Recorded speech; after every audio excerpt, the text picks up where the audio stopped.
Hi students, chemistry ज्ञान channel में आप लोग का स्वागत है। आज हम लोग पढ़ेंगे इलेक्ट्रोकेमिस्ट्री, क्लास 12 का सेकेंड चैप्टर इलेक्ट्रोकेमिस्ट्री। और आज का टॉपिक है Gibbs energy of reaction. Gibbs energy of reaction आप लोगों ने इसके पहले वीडियो में पढ़ा था, इसके पहले वाले वीडियो में पढ़ा था standard hydrogen electrode. Standard hydrogen electrode, तो स्टैंडर्ड कंडीशन की बात हम लोग कर रहे हैं। तो स्टैंडर्ड कंडीशन होती क्या है? स्टैंडर्ड कंडीशन का मतलब ये हुआ, आपका जो टेम्परेचर होगा वो 298 केल्विन, 298 केल्विन, ठीक है। जो प्रेशर होगा 1 एटमॉस्फेरिक प्रेशर, और जो कंसंट्रेशन होगा वो कितना होगा? वो आपका होगा 1 मोलर। तो ये आपका स्टैंडर्ड कंडीशन होता है। ये क्या होता है? स्टैंडर्ड कंडीशन होता है, ठीक है। तो आज हम लोग बात करेंगे नॉन स्टैंडर्ड कंडीशन की। नॉन स्टैंडर्ड कंडीशन की नॉन स्टैंडर्ड कंडीशन पर इलेक्ट्रोड पोटेंशियल फाइंड करने के लिए नस्ट इक्वेशन का यूज किया जाता है। इलेक्ट्रोड पोटेंशियल फाइंड करने के लिए, सेल पोटेंशियल फाइंड करने के लिए, सेल पोटेंशियल को ईएमएफ ऑफ सेल कहते हैं, उसको फाइंड करने के लिए नस्ट इक्वेशन का यूज किया जाता है। तो नस्ट इक्वेशन को समझने से पहले हमको ये समझना है गिब्स एनर्जी, किसी भी रिएक्शन का गिब्स एनर्जी क्या होता है, गिब्स फ्री एनर्जी क्या होता है। तो स्टैंडर्ड कंडीशन आप लोग बच्चों जानते हो, टेम्परेचर कितना होना चाहिए? 298 केल्विन होना चाहिए। प्रेशर कितना होना चाहिए? 1 एटमॉस्फेरिक प्रेशर होना चाहिए। कंसंट्रेशन, जिस सॉल्यूशन में आपके जिंक, आप गैल्वेनिक सेल में डेनियल सेल पढ़ चुके हो, डेनियल सेल का एग्जांपल पढ़ चुके हो, ठीक है, जिसमें आपका जिंक और कॉपर इलेक्ट्रोड होते हैं। जिंक इलेक्ट्रोड जो होता है वो जिंक सल्फेट में डिप रहता है, डूबा रहता है, और जो कॉपर इलेक्ट्रोड होता है वो कॉपर सल्फेट के सॉल्यूशन में डिप रहता है, ठीक है। तो डेनियल सेल के बारे में आप लोग पढ़ लिए हो, उसका रिएक्शन क्या होता है। और एक बात, नॉन स्टैंडर्ड कंडीशन की बात कर रहे हैं हम। तो नॉन स्टैंडर्ड कंडीशन में, ठीक है, या तो टेम्परेचर 298 केल्विन नहीं होगा, और बाकी प्रेशर 1 atm हो सकता है, कंसंट्रेशन 1 मोलर हो सकता है। इसमें से एक भी आपका अगर नहीं इस कंडीशन को फॉलो किया तो नॉन स्टैंडर्ड हो जाएगा। या तो ये इक्वल नहीं होगा, या तो ये दोनों इक्वल नहीं होंगे, या तो तीनों इक्वल नहीं होंगे, तब नॉन स्टैंडर्ड कंडीशन होगी। या तो एक ही इक्वल नहीं होगा तो नॉन स्टैंडर्ड कंडीशन हो जाएगी, ठीक है। इसमें से कोई भी, अगर एक भी, जैसे ये हुआ कंसंट्रेशन 1 मोलर नहीं हुआ तो नॉन स्टैंडर्ड कंडीशन हो जाएगा, या प्रेशर 1 atm नहीं हुआ तब भी नॉन स्टैंडर्ड कंडीशन हो गया, टेम्परेचर 298 केल्विन नहीं हुआ तब भी नॉन स्टैंडर्ड कंडीशन हो जाएगा। तब जब नॉन स्टैंडर्ड कंडीशन हो जाएगा तब सेल पोटेंशियल निकालने के लिए हम नस्ट इक्वेशन का यूज करते हैं। स्टैंडर्ड सेल पोटेंशियल निकालने के लिए आप लोग पढ़ चुके हो, कई बार हम लोग इसके बारे में डिस्कस कर चुके हैं। E naught cell equal to क्या होता है? E naught right minus E naught left. इसके थ्रू डायरेक्ट हम क्या करेंगे? अप्लाई करके निकाल सकते हैं। लेकिन नॉन स्टैंडर्ड कंडीशन के लिए हमको नस्ट इक्वेशन जानना है, नस्ट इक्वेशन को जानना होगा, ठीक है। डेनियल सेल में क्या होता है? डेनियल सेल में जो जिंक इलेक्ट्रोड होता है उसका वो ऑक्सीडाइज होकर क्या बनाता है? Zn2+ आयन बनाता है, ठीक है, और 2 इलेक्ट्रॉन लॉस करता है, ठीक है। और ये कहाँ पे होता है? ये ऑक्सीडेशन होता है, ठीक है। और बच्चों आप लोग जानते हो ऑक्सीडेशन कहाँ होता है? ऑक्सीडेशन एनोड पर होता है, एनोड इलेक्ट्रोड पर होता है, ठीक है। फिर दूसरा Cu2+, यहाँ पे इक्वस होता है, ये 2 इलेक्ट्रॉन गेन करता है, 2 इलेक्ट्रॉन गेन करके क्या बनाता है? Cu सॉलिड बना लेता है। तो यहाँ पे देखो अब क्या हो रहा है, जहाँ पे इलेक्ट्रॉन लॉस होता है वहाँ पे ऑक्सीडेशन होता है, और जहाँ पे इलेक्ट्रॉन गेन होता है वहाँ पे रिडक्शन होता है, ठीक है। तो यहाँ क्या हो रहा है? यहाँ पे आपका रिडक्शन हो रहा है, और ये किस पर होता है? ये कैथोड पर होता है। किस पर होता है? कैथोड पर होता है, ठीक है। तो ये आपका डेनियल सेल होता है। अब देखो बच्चों, अगर हम ये स्टोइकियोमेट्रिक की बात करते हैं, स्टोइकियोमेट्रिक कोएफिशिएंट, स्टोइकियोमेट्रिक कोएफिशिएंट आप लोग पढ़ चुके हो क्लास 11th में। जो स्टोइकियोमेट्रिक कोएफिशिएंट, किसी भी रिएक्शन का स्टोइकियोमेट्रिक कोएफिशिएंट क्या होता है? जो भी रिएक्टेंट के पहले जो नंबर्स होते हैं, जैसे एग्जांपल मैं आपको बता दूं, जैसे आपका हाइबर प्रोसेस से अमोनिया बनाते हो N2, ठीक है, प्लस 3H2 गैस, ठीक है। यहाँ पे आपका वो होता है, ठीक है, कैटालिस्ट होता है, क्या बन जाता है? 2NH3, ये भी गैस बन जाता है। तो यहाँ पे देखो, यहाँ पे 1 मोल नाइट्रोजन, 3 मोल हाइड्रोजन, ये देखो हाइड्रोजन के पहले जो 3 लगा हुआ है, इसके पहले 1 है। तो यही आपका स्टोइकियोमेट्रिक क्या होता है? कोएफिशिएंट होता है। 1 मोल नाइट्रोजन 3 मोल हाइड्रोजन के साथ मिलकर, ठीक है, क्या बनाता है, 2 मोल अमोनिया बनाता है, ठीक है। तो अगर इसके अकॉर्डिंग अगर हमको स्टोइकियोमेट्रिक कोएफिशिएंट के टर्म में एक्सप्लेन करना हो इस रिएक्शन को, तो क्या होगा, 1 मोल जिंक 2 मोल इलेक्ट्रॉन का लॉस करके, देखो इलेक्ट्रॉन के पहले क्या नंबर है, 2, तो 2 मोल इलेक्ट्रॉन का लॉस करके क्या बनाता है, 1 मोल Zn2+ बनाता है, ठीक है। सिमिलरली क्या हो जाएगा, 1 मोल Cu2+, 2 मोल इलेक्ट्रॉन गेन करके क्या बनाता है, 1 मोल कॉपर सॉलिड बनाता है, ठीक है। तो ये स्टोइकियोमेट्रिक कोएफिशिएंट के टर्म में हो गया। तो यहाँ पे कितने इलेक्ट्रॉन लॉस कर रहा है, ये 2 मोल इलेक्ट्रॉन लॉस कर रहा है, और ये कितना इलेक्ट्रॉन लॉस कर रहा है, ये गेन कर रहा है, ये आपका 2 मोल इलेक्ट्रॉन गेन कर रहा है, ठीक है। अब हम देखेंगे 1 मोल इलेक्ट्रॉन पे चार्ज कितना होता है, 1 मोल इलेक्ट्रॉन पर चार्ज कितना होता है। तो बच्चों आपको ये समझना है, ये जानना चाहिए, आपको याद होना चाहिए, 1 मोल इलेक्ट्रॉन पर चार्ज ऑन या 1 mole electron is 1F। F क्या है, where F is equal to Faraday constant. क्या है, फैराडे कांस्टेंट, और इसकी वैल्यू होती है 96500 कूलम। कितना होता है, फैराडे कांस्टेंट की वैल्यू कितनी होती है, 96500 कूलम, ठीक है। तो 1 मोल इलेक्ट्रॉन पर अगर 1F चार्ज हुआ, ठीक है, यहाँ पे कूलम कर देते हैं C, या लिख देते हैं कूलम, ठीक है। 1 मोल इलेक्ट्रॉन पर अगर 1F चार्ज हुआ तो 2 मोल इलेक्ट्रॉन पर क्या, 2 मोल इलेक्ट्रॉन पर कितना चार्ज होगा, 2F होगा, ठीक है, 2F होगा। तो अगर मान लो किसी भी रिएक्शन में n मोल इलेक्ट्रॉन फ्लो हो रहे हैं या रिलीज हो रहे हैं, तो उस पर कितना चार्ज होगा, तो n मोल इलेक्ट्रॉन पर कितना चार्ज होगा, NF। बस समझ में, NF कूलम, ठीक है, इतना चार्ज होगा n मोल इलेक्ट्रॉन, ठीक है।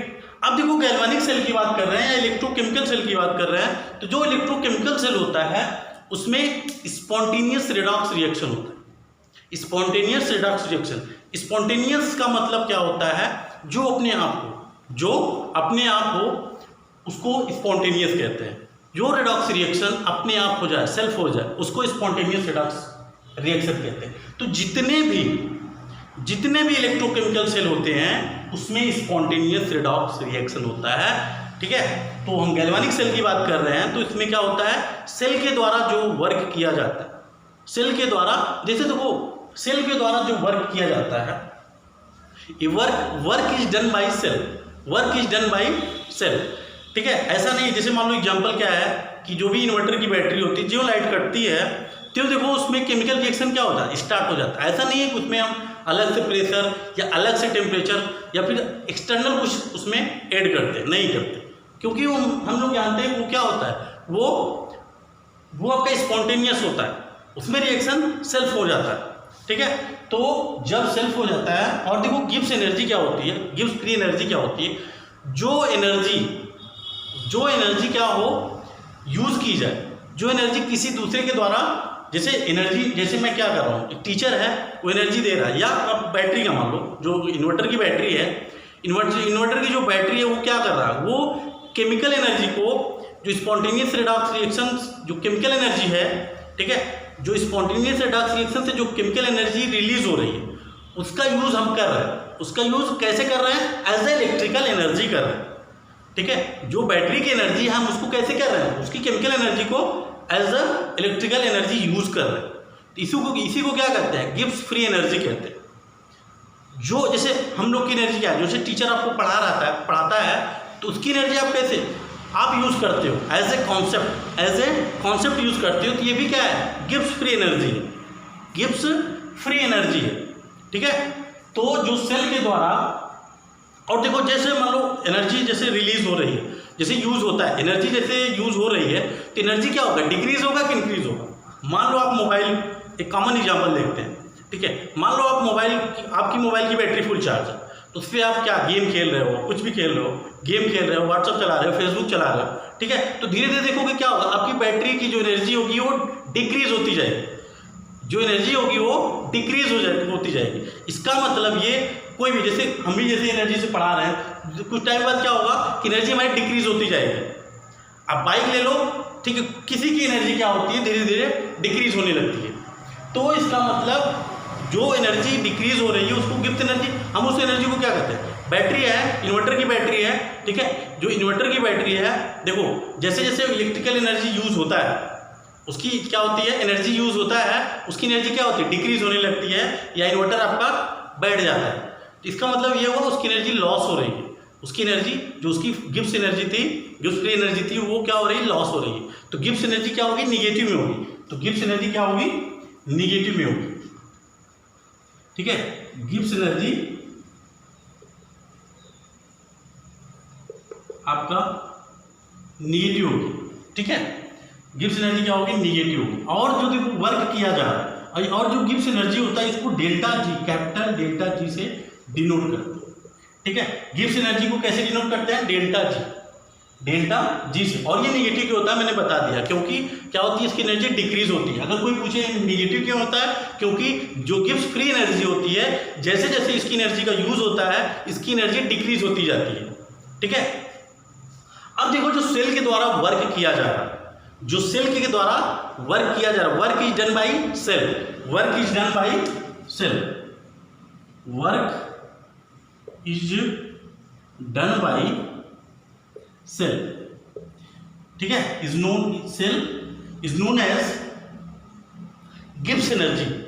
जो वर्क किया जा रहा है, सेल के द्वारा वर्क किया जा रहा है, वही क्या होता है, गिब्स एनर्जी के इक्वल होता है, ठीक है। अगर हम गिब्स एनर्जी जो सेल के द्वारा जो वर्क किया जा रहा है उसकी वैल्यू निकालें तो वही क्या हो जाएगा, वही गिब्स एनर्जी हो जाएगी, ठीक है। अब देखो फिजिक्स में आप पढ़े हो, अगर किसी भी सर्किट में जिसका पोटेंशियल डिफरेंस कितना हो, V हो, और उस पर उसमें फ्लो होने वाला चार्ज Q हो, तो उसका वर्क कितना होता है, W = Q × V। आप लोग पढ़े हो, ठीक है, आप लोग जानते हो W = Q × V, ठीक है।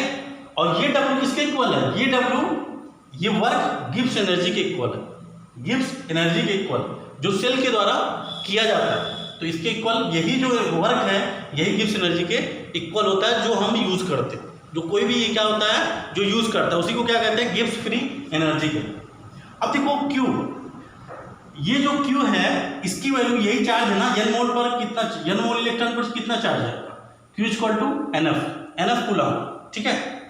अब देखो Q की जगह अगर आप NF लिख दें, हम नॉन स्टैंडर्ड कंडीशन की बात करें कि ये Q की जगह क्या लिख दें, NF, ठीक है। और देखो जो V है, जो हमारा सर्किट में क्या पोटेंशियल डिफरेंस भी होता है, बट जब हम गैल्वानिक सेल की बात कर रहे हैं, इलेक्ट्रोकेमिकल सेल की बात कर रहे हैं, तो यहाँ पर हमारा सेल पोटेंशियल क्या होता है, सेल पोटेंशियल आपका ई सेल होता है। नॉन स्टैंडर्ड कंडीशन की बात हो रही है, नॉन स्टैंडर्ड कंडीशन की बात हो रही है। इसका मतलब ये हुआ कि जब आपका टेम्परेचर 298 केल्विन होगा, नहीं होगा, या तो टेम्परेचर 298 केल्विन नहीं होगा, या तो प्रेशर 1 atm नहीं होगा, या तो आपका कंसंट्रेशन 1 मोलर नहीं होगा। इसमें से तीनों में कोई एक कंडीशन नहीं अप्लाई होगी, या तो दो कंडीशन अप्लाई नहीं होगी, या तो तीनों कंडीशन अप्लाई नहीं होगी, तो ये नॉन स्टैंडर्ड कंडीशन होगा।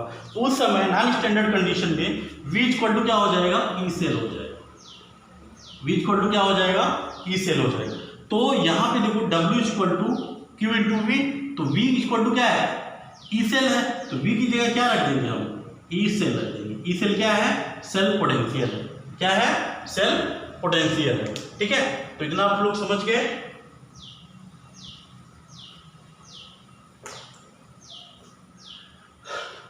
ठीक है, तो जो आपकी गिब्स एनर्जी जो वर्क हो गया कितना हो गया, NF E cell, NF E cell, ठीक है।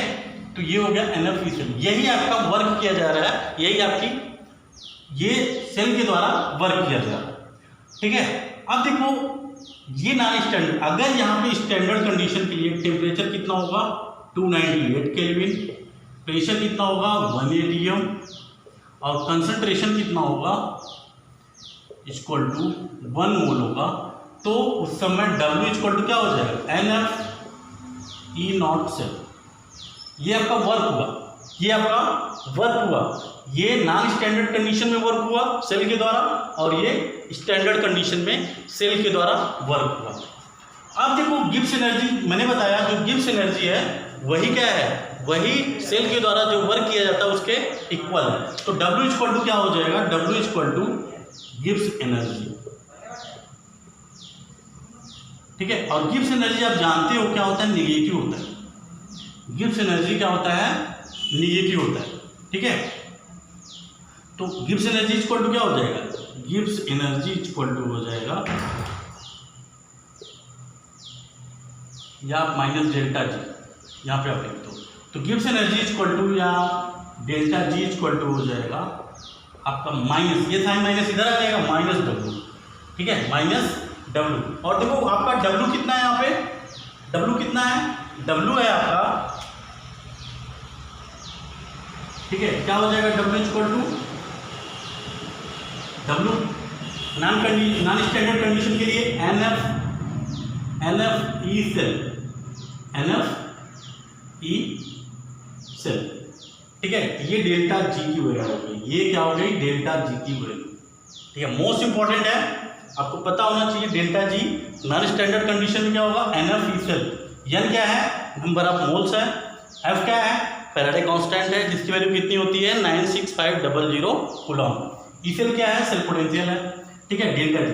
अब स्टैंडर्ड कंडीशन पर क्या हो जाएगा, डेल्टा जी नॉट, ये हो जाएगा माइनस, यहाँ पे माइनस आएगा, ठीक है, minus NF E nought cell, ठीक है। ये दोनों फार्मूले बहुत इंपॉर्टेंट है, ठीक है। और जितना चार्ज 1 मोल इलेक्ट्रॉन पर कितना चार्ज फ्लो होता है, 1F चार्ज होता है, 2 मोल इलेक्ट्रॉन पर 2F कूलम चार्ज फ्लो होता है, और N मोल इलेक्ट्रॉन पर NF कूलम चार्ज फ्लो होता है, ठीक है। तो ये आपका क्या हो गया, Gibbs energy, Gibbs free energy हो गया, ठीक है। तो इसके आगे इस नेक्स्ट वीडियो में पढ़ेंगे नर्स इक्वेशन में ये कैसे अप्लाई होता है, ठीक है, उसको पढ़ेंगे। और उस नर्स इक्वेशन कैसे डेरिवेट किया जाता है, उस पर जो न्यूमेरिकल कैसे सॉल्व किए जाते हैं, उसके बारे में हम लोग स्टडी करेंगे, ठीक है।